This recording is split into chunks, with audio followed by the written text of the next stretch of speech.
Hey, this is Matt 5x5. I was asked to take a look at JNIP, Juniper Group. It's a bulletin board over the counter stock, trading down the triple zeros. Here's my thoughts on it. First thing I do is put a trend line to it. You see JNIP is trying to get above it. And there's some positive here. The parabolic SAR made its flip. It's underneath it now, which is good. The moving averages are finally getting underneath this, and the only one above it really of any significance, in my opinion, is the 50 day.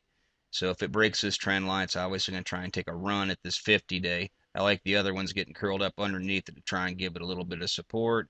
Plus, it gives you some places for exit if it doesn't want to hold them. Throw in some support lines.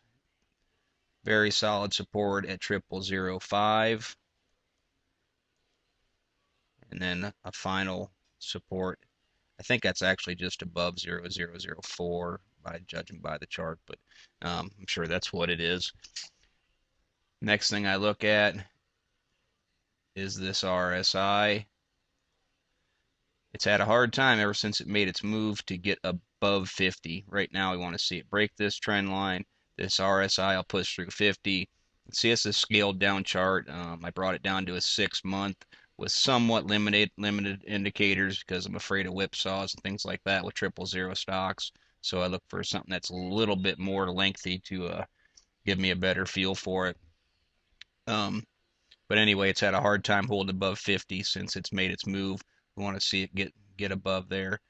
Um, but the chart was doing nothing back in this time, really, virtually no volume. You can see volume is starting to show a lot more of a regular pattern for starters and a little bit of an incline to it with some serious um, buying days. I would consider those. There's a lot of buys going on.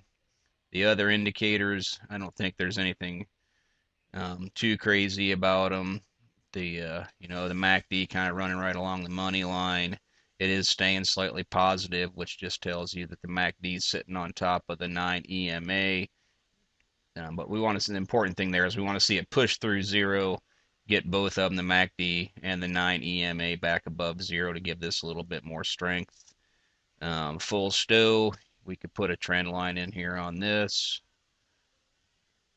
somewhere through there, but it's also got a little bit of a uptrend going on there. But once again, we're looking for this to get up towards 50 and show some strength to the chart.